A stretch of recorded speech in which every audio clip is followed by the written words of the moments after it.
Skip the gym, not the workout. With Hydro, you get a full-body workout in just 20 minutes, hitting 86% of your muscles in one smooth, low-impact motion. And now there's the new Hydro Arc, Hydro's most advanced rower yet. Arc introduces Hydrometrics, tracking your power, endurance, and precision every time you row, so you can actually see your progress. Go to hydro.com and use code ROW to get $100 off any Hydro rower, including Arc. That's HYDROW.com, code ROW. Mint is still $15 a month for premium wireless. And if you haven't made the switch yet, here are 15 reasons why you should. 1, it's $15 a month. 2, seriously, it's $15 a month. 3, no big contrast. 4, I use it. 5, my mom uses it. Are you playing me off? That's what's happening, right?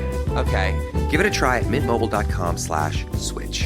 Upfront payment of $45 for 3-month plan, $15 per month equivalent required. New customer offer first 3 months only. Then full price plan options available. Taxes and fees extra. See mintmobile.com. The kettle's boiled, Vic.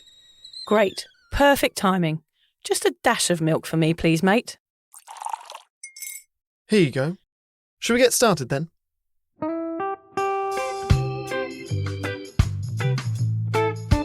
Have you ever woken up on a Sunday morning and said, I'm never drinking again, and then found yourself waving $50 at a barman by happy hour? Are you wondering why everyone else can stop at 1 while you head to a dodgy after-party with a weird bloke called Disco Dave? If so, it might be time to take a deeper look at your relationship with your reliable social crutch, alcohol. On each episode, we'll investigate our own dysfunctional dealings with booze and find out if it's possible to stop this deeply ingrained habit before things get too messy. Yep, we're going to open up a shame shed of humiliating drinking stories to help you understand why waking up from a booze coma each weekend with a kebab sticking out of your top pocket might actually be negatively impacting your health.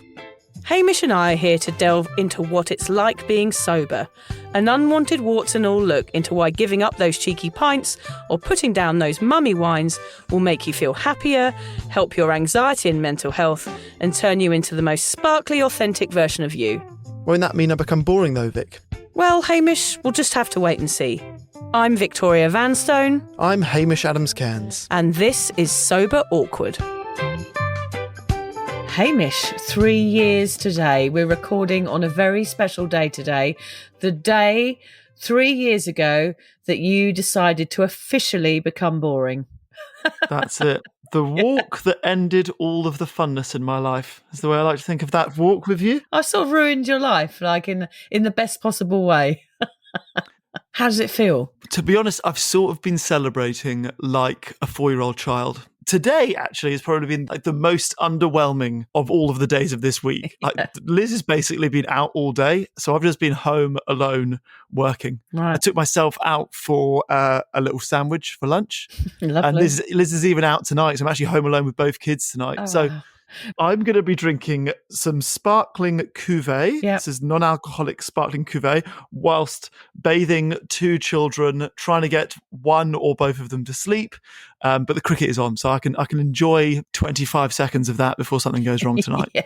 I need to tell you about what I feel as if might be the most sober experience I've ever been a part of. It almost feels weird that I didn't do this with you. There's a girl that I work with called Kylie who listens to the podcast. She's wonderful. She's been sober for years. And she said to me, I guarantee I could blind taste all of the sparkling waters. So I had 5 different types of sparkling water. Okay, we had Mount Franklin. I had the one out of a Zip Tap. I had the one out of SodaStream, the Cole's own brand, and I had San Pellegrino. I lined up 5 glasses. I put labels up so that I could see them and she couldn't. First time she made her way along the line, got 5 out of 5. Oh, I'm impressed. She's even more boring than us.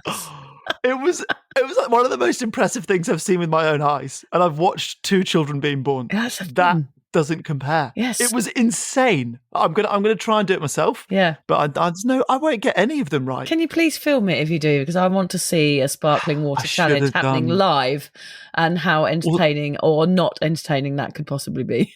Well, she celebrated with a dance, and I only took a photo. I should have filmed it because it was good dance. An incredible moment. Okay, that's amazing. Oh, what a way to spend your birthday, your sober birthday. Thanks. That is perfect. How far the great have fallen. Yeah. How has your week been? Yeah, it's school holidays here. So I went to Byron, which was lovely. And we played a points game with the local dogs. It was a very sober thing to do, a very sober pastime. So it was 1 point for a pat on the head, 100 points for a ball throw, and 1,000 points for a tummy rub. But that wasn't a tummy rub on me. It was the dogs. The children weren't throwing balls for me, Hamish. It was for the canines on the beach, which were all lovely. Okay. And we love Byron. It's such a lovely place. That is the place, Hamish, where I drank petrol, of course, which I did point out to John. There's some rocks on the seafront there. And as we walked past, I went, oh, drank petrol there. Hey. I feel like we should revisit that story for anyone that hasn't heard you say it before. Tell us the story about you drinking petrol. It was just one New Year's Eve in I think it was 2001, and we'd found a jerry can and we'd run out of alcohol, and me and my mate took a swig each, and I don't remember anything else. I think it was petrol, and I was hallucinating. Hallucinating? What's the word? Hallucinating. I was hallucinating and talking to rocks for about an hour. One of the best conversations I've ever had, actually. Well, I think my favourite part of it was you going, God, this is a really good listener. Yeah. And then you slightly coming to him like, oh, that is a rock. Story of my life, Hamish. Wow. Yes. Okay. How is it to go back Yes. and now be playing a dog-based points game? It's literally the other end of the spectrum. It is. It's like you and your sparkling water challenge, isn't it? How things change, Hamish. We're going to talk a little bit about how things are changing in today's episode. So let's not talk about our awful Byron days. I'm sure you've had a few too, Hamish. Anyway, it got me thinking about how us sober folks often do weird shit in order to avoid some of our old habits and environments. We go for walks instead of dancing on tables. We wake up early instead of smoking B&H in a pub doorway. And we leave establishments before we start spitting, repeating, and then need to be carried home. Basically, we change, and at last it seems the rest of the world might finally be catching up. I read an article this week, and the title was, Is the Death of the Shout a Good Thing? Right. So are they actually going to ban shouting? They're not banning actual shouting, because that would be very silly. And I know that I could never get my children to put a pair of socks on if they were doing that. But what's happening is, Hamish, is the pub shout is disappearing. It's when you buy a round of drinks for a mate and then they buy a round in return. And it goes on until everyone's basically completely wasted. It's a tradition as old as those monasteries where monks brewed ale in the Middle Ages. Ah, yes. Okay. I got you now. So it's the great Aussie British tradition, I would say really all countries' tradition of the pub shout or buying a round of drinks, depending on what you use. One person steps up, orders everyone a drink, beams proudly as they hand them out, feeling like a total legend, and then secretly prays that they don't forget who owes them the next round. Yes. It's been a part of pub culture for as long as sticky carpets and pork scratchings. But is it finally dying out? So according to a new study from payments platform Tyro, younger Aussies are quietly killing off the pub shout. Nearly half of millennials say they'd rather just buy their own drink, thanks very much, with Gen Z and baby boomers not far behind. There is one weird reason for this. People are embracing the QR code, apparently using it as a sneaky way to avoid buying around. And for sober people, it's much easier to tap your card rather than spend 15 minutes explaining why you're not drinking. So people are paying individually at the table rather than relying on one person to order for the whole group at a crowded bar. Yeah, I think it's the post-COVID way. Personally, I hate QR codes. Pub culture for me, even now, is about the rituals. I like meeting the bartenders. I like chatting with bouncers and going back and forth to the bar, spilling drinks and bumping into people en route, and then probably having a fist fight on the street afterwards. It's these traditions that makes a pub a pub. What do you think of the old QR code, Haim? I think of all the questions that you've asked me Yeah, it's an odd over 3 years of podcasting, what do you think of the QR code is one of the strange ones. I mean, the honest answer is I don't give a shit about the QR code. No, but it is a good question, I think, Hamish, because I think you either love it or hate it. can I sit on the fence about the No, you QR code? can't. I think I'll go down the hate route Yes, as well. excellent. And I will give you 2 reasons for why. Yes. So yesterday, funnily enough, I took Liz out for lunch, A, to celebrate the soberversary, B, to celebrate our actual anniversary, which was a few weeks ago. It was actually a restaurant in a brewery, but they had QR codes both to order your drink and to order your food. And I sort of miss that. Like you mentioned, bartenders, I miss talking to waiters and going, okay, I'm thinking either get this or this, which is the best dish? What's your best selling thing on the menu? What do you make of the prawn toast? Like, I miss that. That classic English pub dish, the prawn toast. Yeah, the sweet and sour pork. Next to your pork scratching in your ploughmans. But I also feel as if it's like humans are naturally lazy, and the improvement of technology is only making us lazier. So the idea of I don't even have to walk up to the bar to get a drink or order my food. It was the same during COVID with booze, right? I don't even need to go to the bottle shop or the supermarket. I can just order booze on an app and it gets delivered to my front door. Yeah. So I think from a sobriety point of view, it's quite dangerous. And from a generally leaning into laziness thing, it's quite dangerous. In that same article that I read, Hamish, on this kind of new way of pub purchasing, it also blurted out this one incredible stat, which is kind of goes in line with it being your sober birthday today. 1 in 10 Australians have quit drinking altogether. Bloody hell. 1 in 10? Yeah. How many Australians are there? That's a big number. That's a massive number. So are we finally seeing the start of a cultural shift? And more importantly, does this mean we sober folk can stop feeling like stingy twits for refusing to buy a round of cocktails and lagers we'll never, ever drink ourselves? I mean, that's the annoying thing, isn't it? Before we jump into why all of these changes are good, let's take a moment to reminisce about our pub-dwelling days, Vic, when we were big booze bags, doing shots, buying rounds, and occasionally regurgitating Alco Pops on Dorman's shiny steel cat boots. Alco Pops were a good time, to be fair. It's like a children's sweet in a drink. Well, that's what it's designed for, isn't it? It's that pinking drinks that we spoke to that lady in advertising about. It was aimed at teens and we drank them like there was no tomorrow. There was one called Red, Lemon Hooch and Orange Hooch. And you drank them with vodka. So they were already really strong. And then we used to put vodka shots in them as well. WKD Yes. and Smirnoff Ice. They were the two that I had. Ice, yeah. Oh, yucky. We used to also put jelly babies and soak them in vodka and then eat them as well. Just trying to get as much booze into our bodies as possible. Cut a hole in a watermelon and then put a vodka bottle upside down and leave it for a day. Did you freeze it? Wasn't it that you freezed it? I never froze it, but I might have done it wrong. Yeah, it was vodka jellies and things like that, weren't there? Yeah, it's what you used to have in Ibiza and Malaga and Crete when you used to go on these crazy holidays, like package deals. And they used to give free shots and free jelly shots. And you sort of suck them off someone's belly button. Good times, yeah. Such good times, yeah. I can't remember most of it. What I do know is, for me, when I used to go to pubs, they felt really cosy. Trigger warning here, because we're going to talk about why we used to like pubs, booze aside, but there's something else about them, isn't there, that makes you feel like home. I'll admit, when I was still drinking, I loved a shout, like a round of drinks. There was something about the fellowship of lining up at the bar, calling out orders and walking back like some kind of hero with a tray of pint glasses. It is a good feeling, that, isn't it? Yeah. Like, everyone can relate to walking back to a table with it, or like, I did it a lot in like a sporting context. So like walking along a line of spectators holding 6 pints in one of those trays. You just feel and look like a legend and you're well aware of it. Yeah, it's really bullshit, actually. Yeah, it's kind of a weird, like kind of, it's not real. Maybe there's been some cocaine involved in that moment as well, because you come back sort of with your nose in the air like, look at me, I've bought the drinks, everybody. I'm an absolute legend. Isn't it? If you zoom out, how sad is that? It's so sad. I'm not ashamed of feeling cool when I did it, but that is what felt cool. Yeah. Holding 4 drinks. Yeah.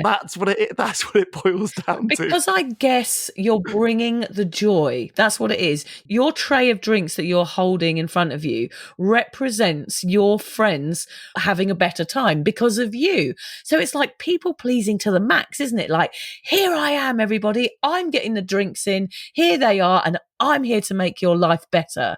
And what a brilliant feeling that was. No wonder we got addicted to it in the end, because buying drinks can feel like you're turning the volume up on a night out and it's your responsibility and you can claim the medal for it. It's really silly, really. I quite like the fact that both you and I are still open about really liking pubs, though. I think that's not a bad thing.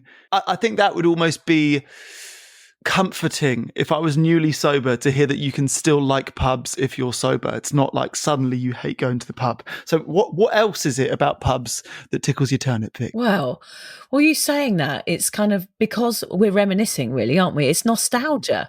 It's the round trays, the soggy beer mats, the rosy-cheeked, probably alcoholic landlords, metal tankards, low doors with old metal latches, smelly carpets, the jukebox, horrible toilets, billiard tables that no one ever knew the rules for, pickled eggs, Walker's crisps, lager tops, stalls with velvet seats, low ceilings, the smell of the dreg trays. Do you remember that? I don't miss that. It kind of reminds me of being young. It still conjures up a feeling of friendship and fun within me. It's really annoying, actually. I used to love meeting my mates in the pub. It was like the best thing.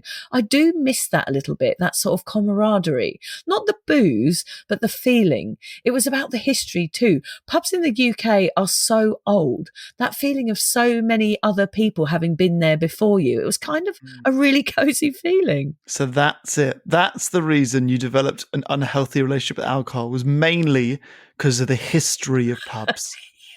You were going there just for the record books. Yeah. But I wonder if Henry VI ever drunk here. Are you going to tell me you went to Ibiza mainly for the World Heritage sites? Rather than just getting off your tits. Yeah, there's a lot of lovely World Heritage sites in Ibiza, Hamish. Did you not know? Old town with the old Renaissance walls. That's really why anyone goes to Ibiza. Oh, I love a good Renaissance wall. Oof. To be fair, the one and only time that I've ever been to Ibiza, I made and I will call it a mistake, of waiting until I was both sober and a dad to go to Ibiza and bring my 1-year-old with me. Bad move. I didn't even hear a nightclub, let alone see one. Yeah, no manumission that night, Hamish. Nothing. DJs are great there, apparently. Yeah. I heard the nightclubs are wonderful. I could only tell you about the swimming pool. As a big slobbery booze hound, did you love pubs, Hamish? I did and do still love pubs. It's probably one of the things that I miss the most about no longer living in England, actually. So like you, for me, it was the wood, it was the fireplace, the smoke, I guess when you could still smoke, the food, the live music, the beer gardens, the locals, particularly the Yorkshire pubs. I went to school in Yorkshire, and the Yorkshire pubs there, they're just the best in the world. I went back for a wedding there last year, and it's just the greatest pubs in the world. If I think back to my drinking days, I don't think I often had bad experiences in pubs. The worst experiences were house parties, bars, nightclubs, throwing up in someone's bathroom, like pubs generally, I guess because of the beginning of the night or the day drinking. I never had an awful time in a pub. I don't have any really terrible memories of pubs. You get cut off in pubs, don't you? Like there's a certain time that you can drink until, whereas at a house party, the booze, all your mates, they're all bringing all sorts of different types of booze. Then it goes on for longer, so you're probably drinking more. So maybe pubs can tend to be a bit more controlled drinking up to a point, can't they? And I like you using the word cozy. I feel the same, particularly around Christmas. Like getting to a pub in England, fully rugged up, and then slowly sort of undressing and your friends being there and having a drink after work. Like all of that nostalgia and like comforting coziness I miss. I think the only real difference that I feel towards pubs now that I'm sober is that I only really like going for like a couple of hours. Ideally during the day. I don't want to go at night when people are drunk or there's music and you're getting barged around. I definitely don't want to go for more than about 2 hours. I'm not doing 6, 7, 8 hour all day sessions in pubs anymore. No. But I still love them as a place to meet friends and chat shit, really. Yeah. Do you feel differently about pubs now you're sober at all? Well, I'm just listening to you there, Hamish, and I'm thinking maybe we just loved pubs because we were drunk. Maybe that made us feel cozy. But we both still love them even though we're not drunk. So I don't think it's that. No. For me, same as you, I'm good for about an hour in a pub. I just don't have the same feel, probably because I'm not 3 sheets to the wind blotto at the time. That does tend to anaesthetise the ambience a little, I think. And I will say very briefly, probably here for anyone that's listening and is newly sober, it's probably not a good idea to go to a pub. Certainly don't go to your old haunt where there might be people trying to twist your elbow. We're not talking about going to pubs if you are early on in sobriety, because that can be a little bit shaky ground. But for me, those first few pints were sure to make me feel cozy in those old days. So without them, I'm left feeling a little bit raw and a little bit overwhelmed. Not the same experience at all, mostly because everyone in there is doing something that I can't. I think it might have something to do with us both living in Australia now. Yeah. So we're talking about, like, now we spend more of our time in RSLs, which you would not have heard of if you don't live in Australia. We didn't. They're like surf life-saving clubs, aren't they?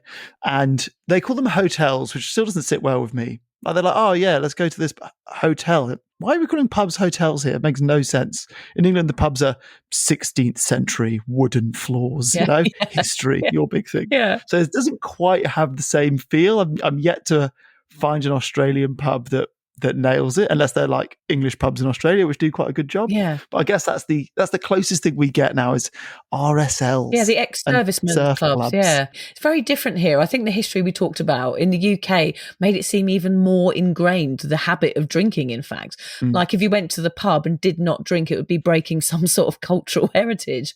And then you'd probably be hung, drawn and quartered, Hamish, by the Queen if you didn't have a pint of lager. Yeah, a really warm, flat pint of something. Yeah. That is basically the difference, isn't it? No one's drinking that out here. Yeah. I do think there's still a big cocaine culture in pubs. And I don't know about pubs. Apparently it's bars. huge. Yeah. My nieces are kind of in their early 20s and they were telling me it's absolutely massive. I hear that people are doing it like on a normal sort of Thursday night out down the pub with their mates. No, but I mean the people working there. Yeah. I know there's a lot of barmen and bar women doing coke during the shift as well. I think it's because we're so far out of that scene now, Hamish, that it's kind of difficult for us to comprehend, because we both know we would end up banging on the doors of a kind of psych ward if either of us took a line of coke, let alone some sort of, what are those almonds called that are charged up, like what's it they do to like charge up almonds? I think even if I had some of those, I'd probably be like mentally unwell. What the fuck is a charged up almond? I'm going to have to look it up now. It's when they do something to it to make it extra almondy. Somebody out there will know what I'm talking about. If you start getting off your head from almonds, you have reached your peak of sobriety. Yeah, I did get off my nut on those cashews once. Do you remember? You did get off your head on cashews? Yeah. Okay, what did they do to those cashews? Maybe that's what I don't know. Put a bit of salt on them or something made me crazy. But imagine if you or I did something like that now, we would be absolutely, oh my God, the guilt and the shame would be awful. We couldn't cope. Yeah, but so because Hamish and I are not off our nuts anymore, pubs hit a bit differently, I think we'll say. They can make us feel very overexposed. The music might be a bit too loud. They only serve Coca-Cola or lemonade or perhaps a tonic water if we're really lucky. And it might make you feel like your personality has been soaked up along with that spilled pint. For someone who doesn't drink, a pub can feel complicated. At first, it might feel a bit like being the only person at a fancy dress party who didn't get the memo. Everyone else seems louder, looser, more at ease. The smell of stale beer, the sticky tables, the hum of conversation rising into shouting. When you're stone cold sober, it can take a little bit of getting used to. Yeah, for me, it really did feel intimidating early on in my sober life. I was hyper aware of myself and a bit left out of the in-jokes and, of course, the round buying ritual. How do you navigate this, Haim, when the QR code isn't working and your mate, Disco Dave, says, all right, Lamey Hamey, it's your round? Okay, you enjoyed saying Lamey Hamey more than... I was trying to think of something I hadn't said before, and Lamey Hamey tickled my turnip, as you said. Sadly, it's not the first time I've been called something along the lame Haim. Yeah. I do find it quite awkward. I mind you, I do think that people knowing you are sober before you get there generally means you don't get included in the rounds, which I quite like. In fact, you often get bought a drink in the round, I feel, without the expectation of having to buy them back. People are almost like, well, I'm buying 6 pints and a non-alcoholic one. They sort of think the non-alcoholic one is basically free, even though they're pretty expensive in pubs, really. So it's a bit like when you're sober and you go to a big group dinner and everyone's ordering cocktails and wine. And at the end, they're like, should we just split the bill evenly? And you're like, oh. Yeah. So I feel like telling people that you're sober before you get to the pub with a group of mates, or like definitely before a big group dinner, does seem to play into my hands. I was thinking, how much is a fizzy water? Like $5 here in Australia, and a pint or half a pint, or a schooner as they call it over here. What's that? $7.50, $8, more than that? No, more like 10, I think. Oh, is it? Right. Yeah. So it is double. So you always feel like, oh, they're going to tag me a fizzy water onto the end, and then I don't have to be part of the rounds. But really, it's not that much cheaper, is it? No. Like, if you're buying rounds, if there's like 6 of you and you're buying rounds, I don't want to have 6 sparkling waters or 6 non-alcoholic beers. I'm tapped out after 2. I still kind of buy rounds. Well, I not even buy rounds. I still buy people drinks. If it's like 2 of us, 2 of us or 3 of us. Yeah. If it was 6, I'm not going into a round. I'm not spending $60 in a pub. No, I would buy some people some drinks, I think, but I sort of resent it a little bit. Yeah. It's not a great look. It is a tricky one.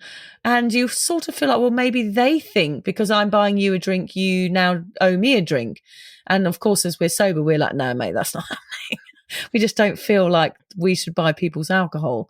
It's really weird, even though we feel like they should buy our fizzy water. I don't know. Exactly. It's a tricky one. It is a tricky one. But it kind of works in our favour. Yeah. It's one of the few things that works in our favour, I reckon. Take our advice. Let them pay for your fizzy water because they're all getting wasted and you're not. Wait a second. I've got the padding of feet here. Are you all right, Fred?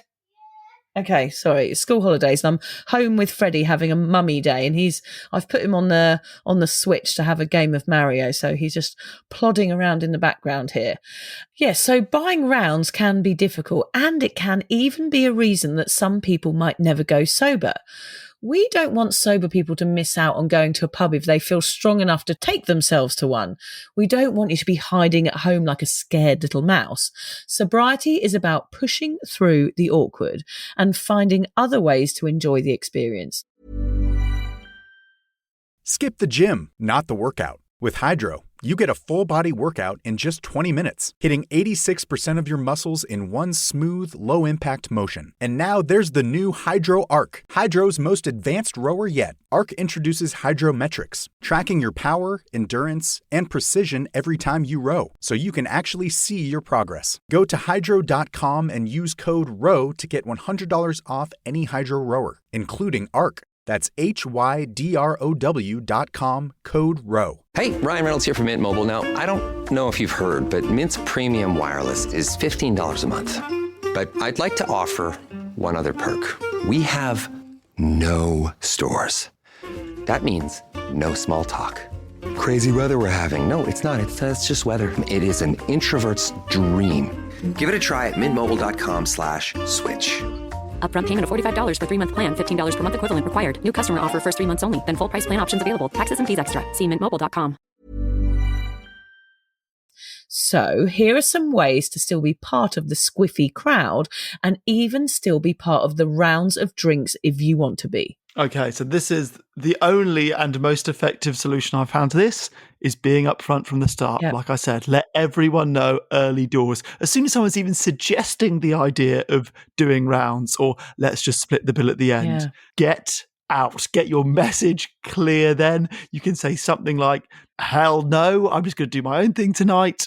You guys go ahead and do yours. You do feel stingy. You do feel like you're the odd one out in the group, but it's better than buying 10 beers and 1 sparkling water for you.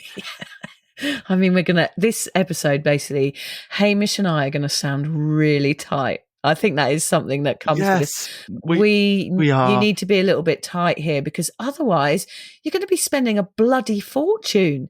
If you're out with your mates and they're buying a round of drinks nowadays, it's going to be $100 at least, isn't it, for a round of drinks when you're not even drinking? I feel like we can only say this because we have fallen into the trap many times of splitting bills and being in on rounds that we don't want to be. So we're just trying to help you with your coffers, folks. Like you're gonna fall victim to a few of these rounds, but eventually you'll figure it out. Yeah. Blame your budget. Here's a good one. We can both do this, Hamish. I'm on a tight one this month, so just paying as I go. Hope that's okay. Oh, I like that line. It sounds so passive, doesn't it? Most people will understand. As we said earlier, cost of living is a common excuse that everyone relates to. It's not really an excuse. It's a fact. You know, everything is so expensive nowadays. I mean, even with our weekly shop now, I think I'm shopping at Aldi because my local shop has doubled in price. I feel like cost of living is just a good answer to anything, isn't it? Yeah, cost of living. Yeah, it's a good thing to Can't come claim. dinner tonight. Yeah, cost of living. Cost of living, Gonna mate. get around drinks. Sorry, mate. Cost of living. If somebody said that to Gonna me, come I'd to the be, beach. I wish. Cost of living. but mate. imagine somebody saying that while you're out. Not even like as an Exactly. excuse not to go. It's like, oh, do you want to get a drink, mate? Do you want to get this round? No, cost of living, mate. Sorry, you are eating steak. Yeah, I know, but cost of living can't get you beer. Yeah, I think I don't want to be friends with that person. That's for sure. We are that person. We are that person. Just offer to get your own. Just say, I'll grab mine. Why don't you guys sort yourselves out? Or just say, don't drink alcohol. I'm going to have one drink and then I'm just going to sit here. So Just sit at the end of the table with your arms crossed. That usually works. Then no one really speaks to you either, but that's also okay. that's it. Avoiding eye contact. Yeah, avoid on. Playing Sudoku on your phone. Basically, just go out on your own. I think that's probably a better answer, isn't it? Just go out on your own. Don't go out with your mates. Just go out on your own, sit at a bar on your own, have some fizzy water, and then leave. Imagine someone's going to be listening to this go, the Sober Awkward podcast recommended that I go to pubs as much as possible and on my own to avoid awkwardness. Yeah, dear, oh dear. And take a little hand puppet to talk to as well. People avoid people with hand puppets. Yeah. That'll work well. Would you like a drink, mate? No, would you want? No, thanks. All right, shall we go then? Yeah, anyway. Stick to table ordering or QR codes. I cannot believe that I'm recommending QR codes. Yes. But so the QR codes come back round. It's a good thing for sober no, people. it's like, I'm a storyteller, Hamish. It always has to come back round. But the QR code thing, I know I hate it, but for some sober people, it might be a bit of a lifesaver because you can just go and say, oh, I've ordered mine. I've done it. You sort yourself out. Everyone's ordering on the QR code. And then you don't even have to tell them you're sober if you don't want to. For some people, that's the last thing they want to do, confront all their pissy mates with their sobriety. So sometimes it can be quite helpful. I think post-COVID, QR codes could be your best friend. You order your own drink discreetly at the table while everyone else is crowding around the bar. I mean, it's not the same experience, but again, if it makes it easier for you and it makes you be able to spend some time in a pub, then go for it. Okay, this next tip's really nice because you might still be able to get the I'm a legend buying rounds feeling without buying beer, which is that you offer to buy something else. So, hey, you guys get round of drinks. I'm going to go get a load of chips or crisps or something for the table. I would definitely cheer someone bringing bowls of chips over to me, honestly. If someone was carrying a massive plate of chips and dips, I'll be like, yes, bring them over to me, especially now that I'm on keto. I'm like, bring me the carbs, bring me the carbs. Bring me the cucumber. Bring me the cucumber. Well, I don't really fully understand a keto diet, but I imagine you're allowed to eat things like cucumber, but not naughty things. Yeah. Bring me the almond flour. Bring me those jacked up almonds. Yes, bring me the jacked up. Let's get cracking. Come on, I'm going to have to look up that word in a minute. Is it when they put them in the oven and they do they soak them in something and then isn't there? Hyped up. It's something like hyped up almonds, but we're going to have to look it up at the end of the podcast so that we can tell everyone. It's like infused and hyped up almonds. Yeah. It's something in between those two. Ejaculated? Oh no. That's probably it. That's it. Wait a second. I'm going to look this up now because it's not ejaculated. I don't want you to look it up. Emaciated? I want to live with almonds. Ejaculated almonds being the answer. What is it that they do to them that almonds have activated? Activated. Yes, activated almonds. Very similar to ejaculated. It is. I knew it was a word like that. So what is an activated almond? What's it been? What's done? What's happened to it? Is that saying that all almonds are inactive until they are activated? Yeah, he's not doing much, that one, lying on the ground next to the tree. Activate him, I say.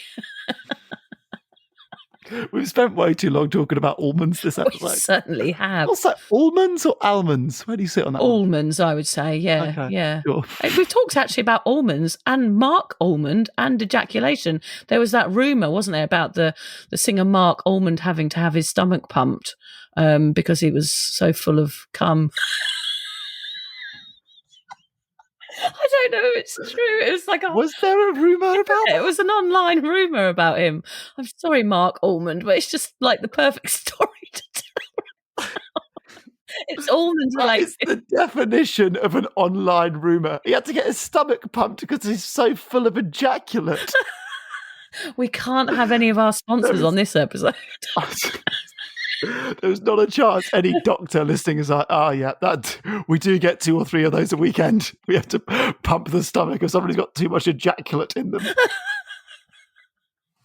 Oh, it's all gone wrong.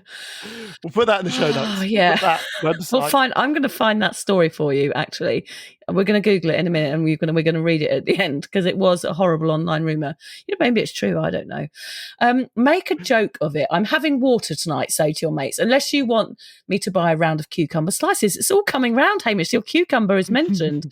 I think a little laugh with anything to do with sobriety will always diffuse that awkwardness a little bit. I tell you what I have started doing, which really works actually, is that if it's a restaurant where everyone's ordered drinks and food, I pay the bill and I bring the bill home and then I do the maths to divvy out who owes what. Oh, yeah. So it saves the whole awkwardness at the bill and people doing maths on their phone. I wouldn't trust you, though. I wouldn't trust you. Cocktails. Well, I can send a photo of it as well. Okay. No, yeah, because you'd always try and get a little bit off the top. For doing that, you'd be like, well, I took it home and I paid it and I've done it. So, I'm going to take a tenner off the top of that as well. That's it. Yeah. That's it. I tax you all for doing the maths at home myself. The cheese tax. But it does work. It does work, that. I think the other thing, which is probably the best idea, is to just quietly opt out. Sometimes the less said, the better.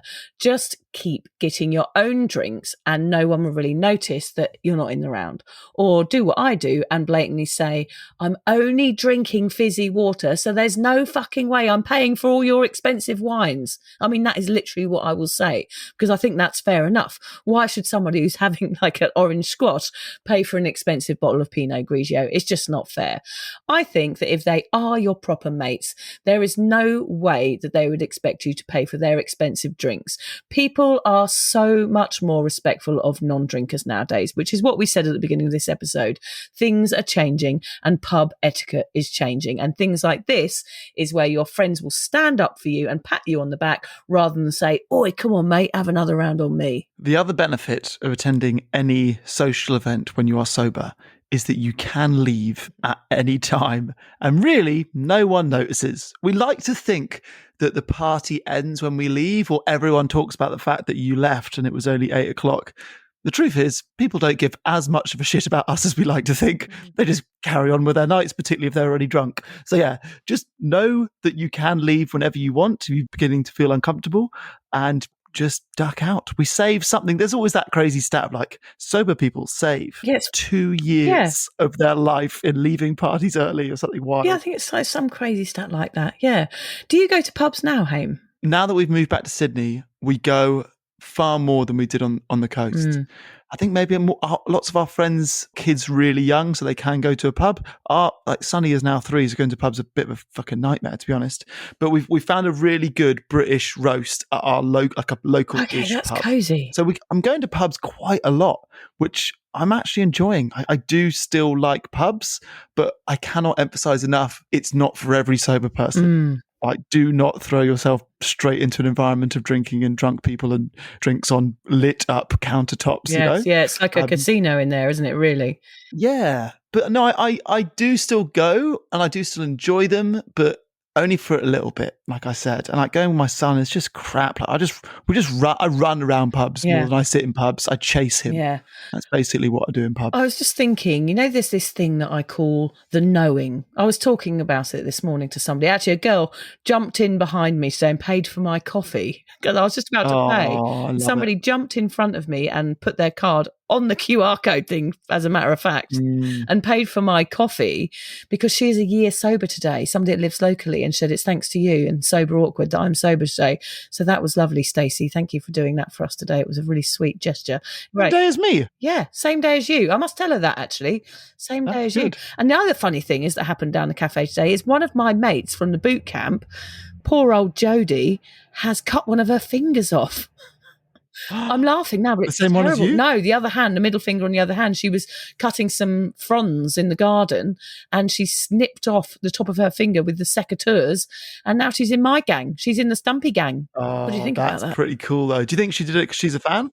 I think so, yeah. I think it was like extreme fandom where she just wants to be like me. Thank you, Jodie. I want to be like you too. And now we are the same. We are stump sisters forevermore. Yeah, and she might grow the claw like you grew the claw. Well, I did mention the claw to her this morning, actually.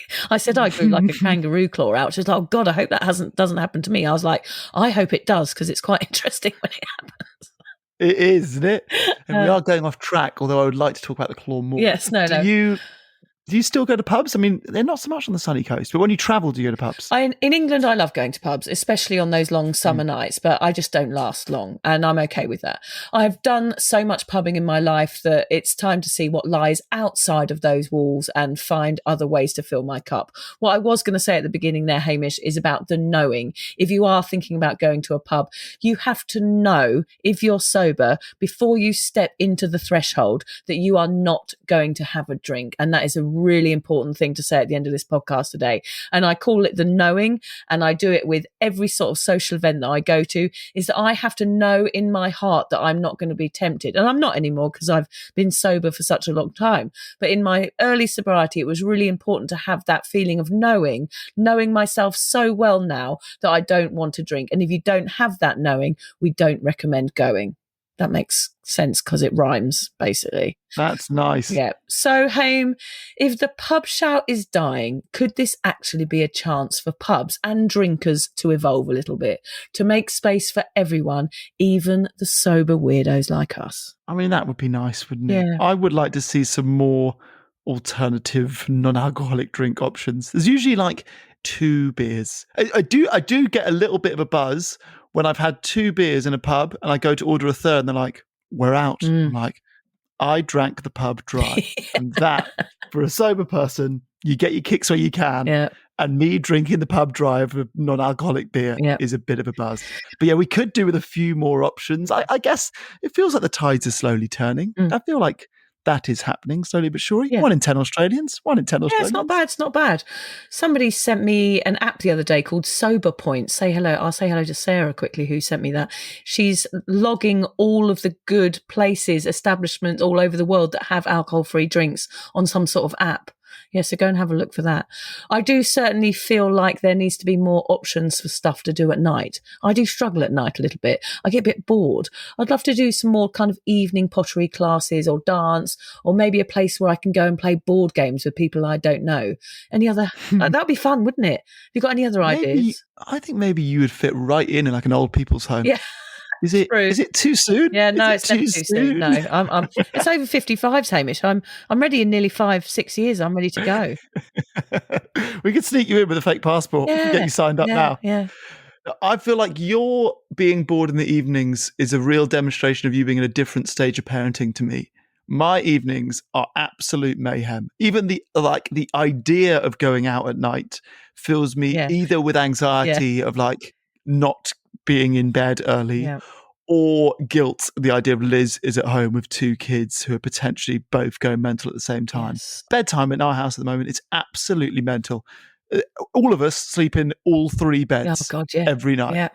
So yeah, I'm not feeling bored of my evenings. I am certainly behind the let's have more fun activities to do for sober people, because walks, and like I spend a lot of time in playgrounds at the moment. Walks. It's pretty much it, isn't it? It's a lot of walks. Walks, yeah. So yeah, because I just basically go to drinking things and don't drink. Yeah. But there's not many non-drinking things that you're one of many at, if that makes sense. Yeah, it's hard, isn't it? It's hard to find things that give you the same kind of feeling. I guess I'm still searching out that euphoria, and it's hard to find when you don't drink or take drugs, or, you know, when you know that feeling. I think for somebody who's never drunk or taken drugs, you know, it's easier to find a level of contentment. But I think for someone like me, I think I'm always trying to go back there, trying to find that oblivion almost, which I know I'll never find and I don't actually want. But I think there's still a part of me that's wired towards that.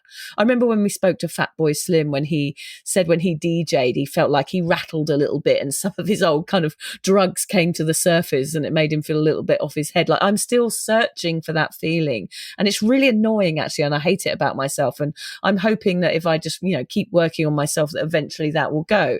But I think as ex-drinkers, we're always going to be searching out a sort of level of euphoria. And whether that comes with spirituality or something later on with me, I don't know.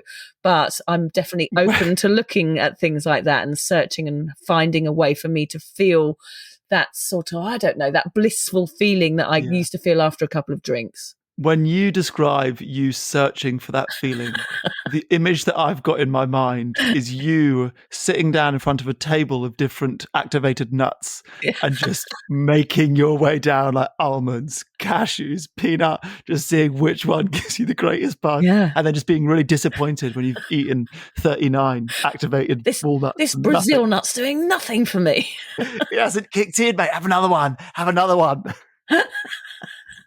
That is literally... Snort it. Yeah. Snort the activated walnut. Snort it. Oh, I don't know what's happening to me most of the time, Hamish. Some days are good, some days are bad. Some days I'm bored and other days I'm fine. Like, I think Other days I've got a bum full of walnuts. And other days I've got a bum full of walnuts. Hamish, what can I say? Pubs are still one of the best places to catch up, have a laugh and feel like part of the crowd, even if you're not drinking. But that doesn't mean you have to play by the old rules. Times are changing. More people are drinking less. There seem to be loads more drinks options appearing on the shelves, and even the humble pub shout out, it's on its way out. Which means no more sneaking to the bar and feeling like the odd one out for us sober people. I think our best advice is, no matter what the situation, don't be afraid to set your own boundaries. Order what you actually want and skip the rounds if they don't work for you. That's right, dear sober awkward friends.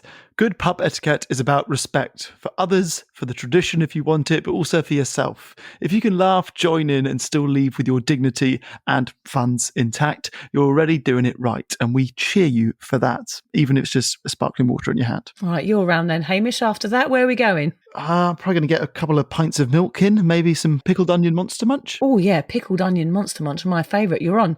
Bend over and I'll stick a couple of walnuts up your arsehole. Can you blow them up there with a straw? Don't think they'll fit walnuts in a straw, will they?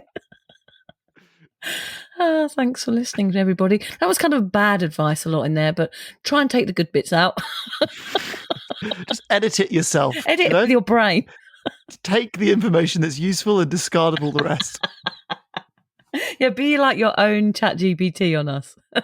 That's it. We're not going to do the hard work for you. We're going to throw information at you, and you have to do the really difficult work of divvying out the good from the bad. That's why we always recommend therapy at the end, because we've got no idea of the nonsense that we're talking, whether it helps anyone or not. But that girl tapped me on the shoulder today and said she's a year sober.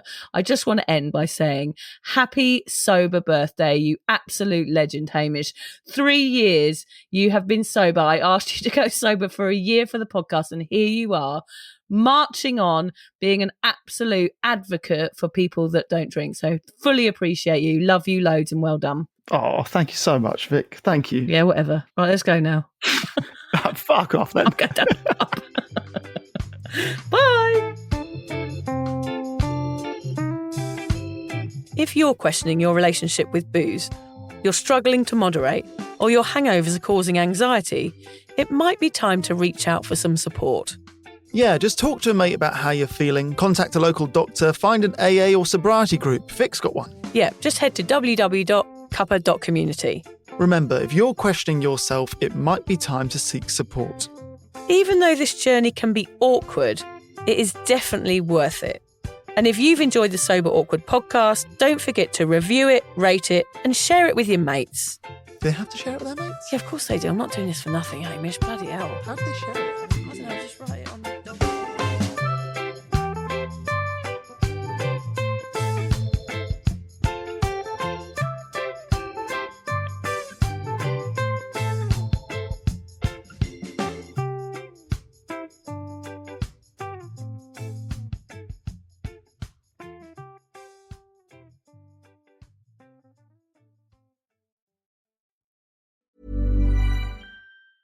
Skip the gym, not the workout. With Hydro, you get a full body workout in just 20 minutes, hitting 86% of your muscles in one smooth, low impact motion. And now there's the new Hydro Arc, Hydro's most advanced rower yet. Arc introduces hydrometrics, tracking your power, endurance, and precision every time you row, so you can actually see your progress. Go to hydro.com and use code ROW to get $100 off any Hydro rower, including Arc. That's HYDROW.com, code ROW. How many times have you wished you could be in two places at once? With Wix, you practically can.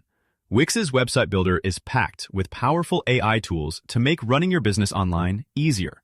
Build a full site just by talking with AI. Get an AI agent to manage your sales and marketing. Or work like a 10-person team, even if it's just you. So you don't need superpowers to get everything done. You just need Wix. Try it now for free at Wix.com. With Plan B emergency contraception, we're in control of our future. It's backup birth control you take after unprotected sex that helps prevent pregnancy before it starts. It works by temporarily delaying ovulation, and it won't impact your future fertility. Plan B is available in all 50 U.S. states at all major retailers near you, with no ID, prescription, or age requirement needed. Together, we got this. Follow Plan B on Insta at Plan B One Step to learn more. Use as directed.